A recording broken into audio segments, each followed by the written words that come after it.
आप सभी भक्तों को पंडित श्री लल्लन पांडे का जय श्री राम, जय श्री कृष्ण।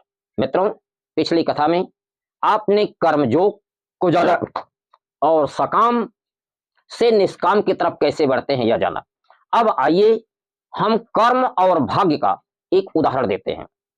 प्रायः इस संसार में, समाज में ऐसा देखा जाता है कि कुछ धर्म करने वाले बड़े दुखी रहते हैं।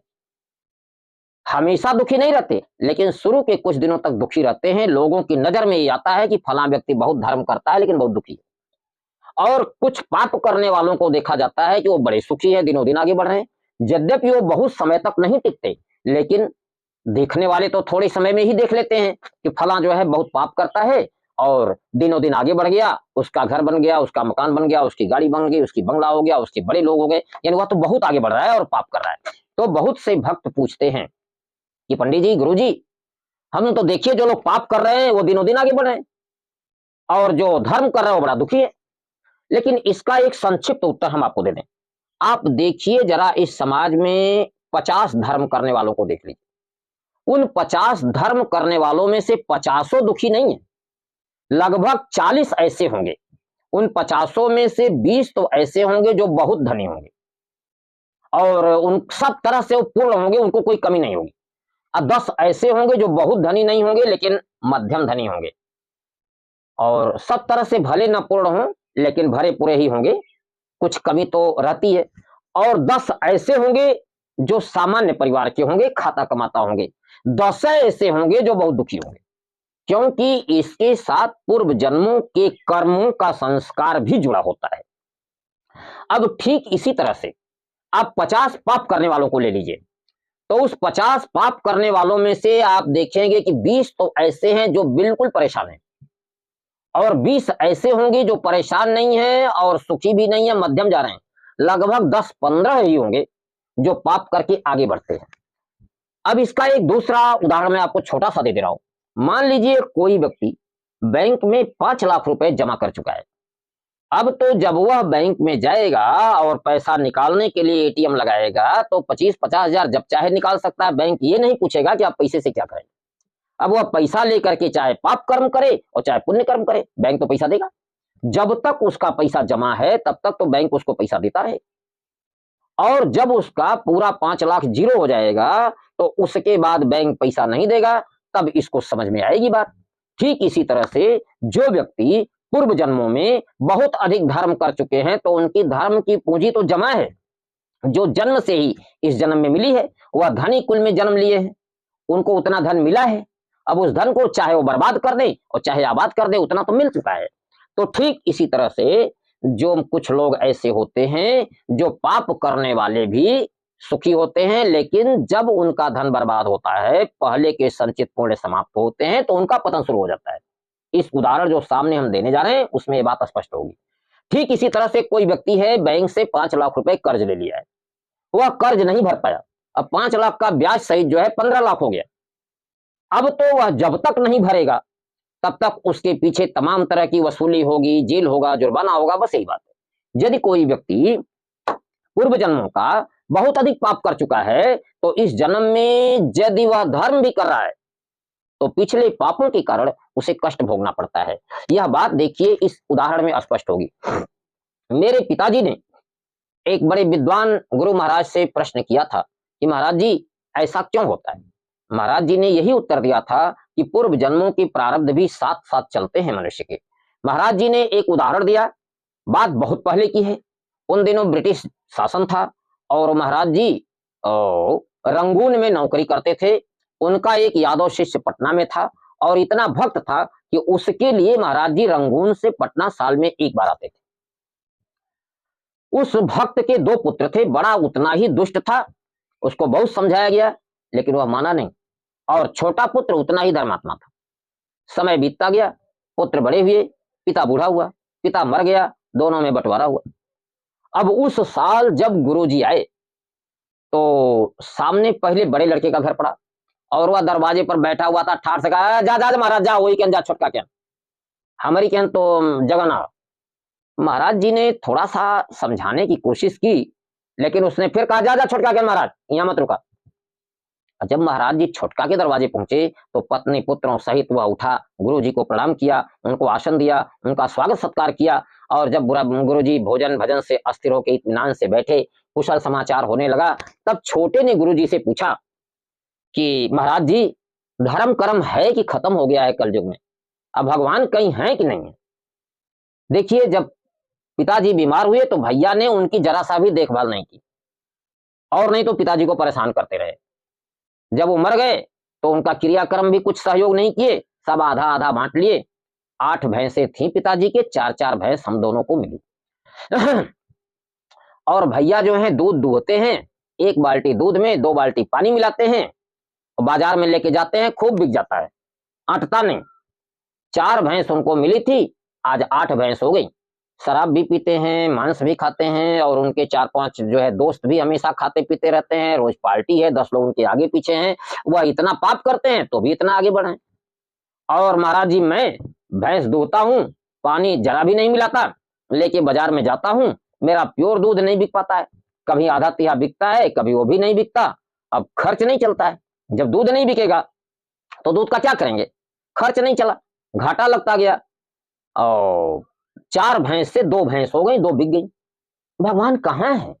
मैं भी पूजा करता हूँ, मेरी पत्नी भी पूजा करती है, मेरी बच्चे भी पूजा करते हैं। बिना भगवान को भोग लगाए हम लोग प्रसाद नहीं लेते, बिना भगवान की पूजा किए कोई काम नहीं करते, फिर भी ऐसा क्यों है?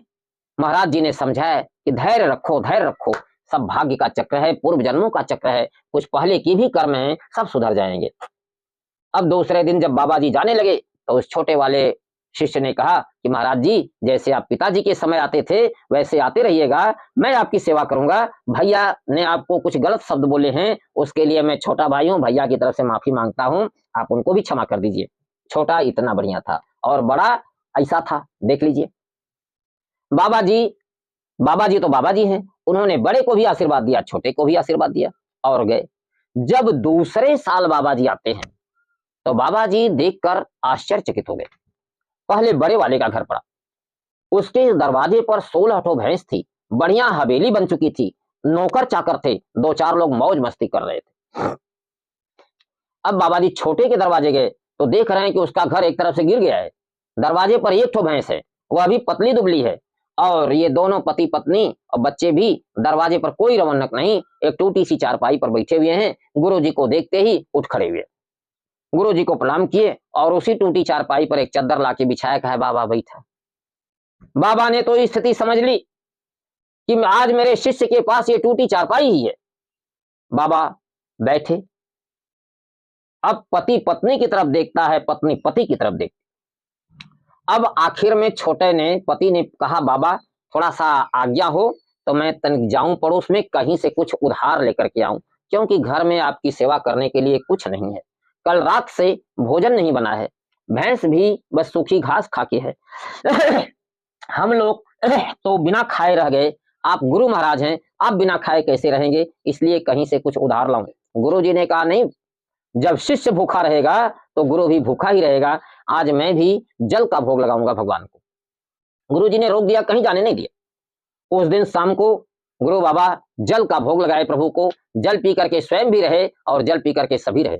दूसरे दिन सुबह हुआ, वह शिष्य भैंस दोहने गया, भैंस ने 1 लीटर दूध दिया, बाल्टी में लेकर के कहा बाबा जा रहे हैं बाजार, बिक जाएगा तो कुछ लेके आऊंगा, तब प्रसाद बनाइएगा, भगवान को भोग लगेगा। अब बाजार में इस माथे से उस माथे तक देख लिया, कोई उसके दूध का ग्राहक नहीं हुआ। हार पटक करके वापस लौटा तो कहता है चलो ठीक है, यही दूध बाबा भोग लगाएंगे।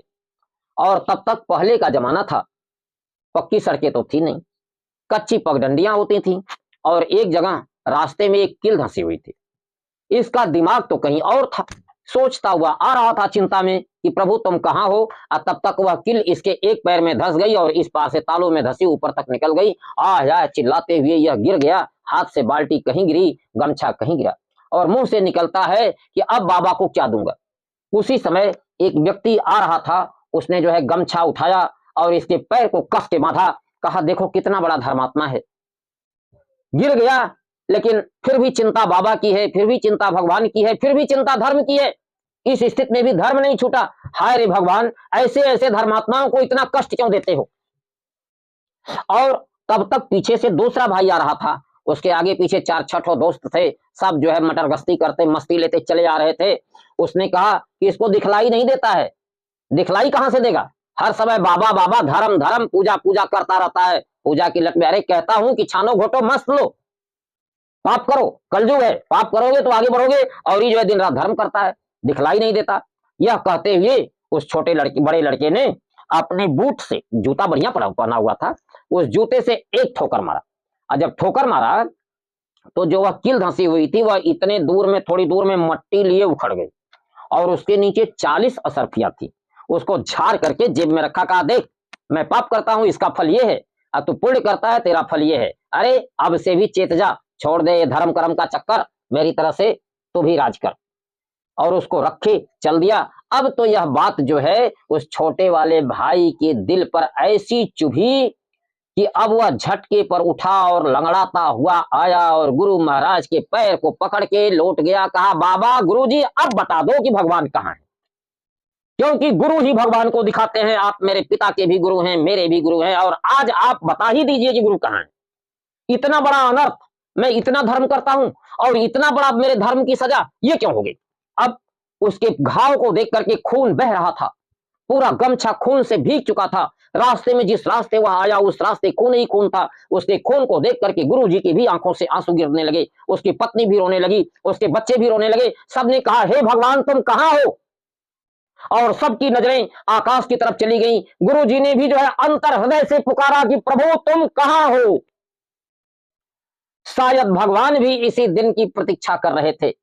भगवान भी भक्त की कितनी परीक्षा लेते हैं देख लीजिए। अभी सारे लोग आकाश की तरफ देख रहे हैं और सबकी आंखों से आंसू झर रहे हैं, और उस भक्त के पैरों से खून बह रहा है। वह गुरु के चरणों में लोटा पूछ रहा है भगवान तुम कहां हो। सारे लोग पूछ रहे हैं कि भगवान कहां हो, और तब तक पीछे से एक साधु बाबा आ गए। साधु ने कहा बच्चा कल्याण हो।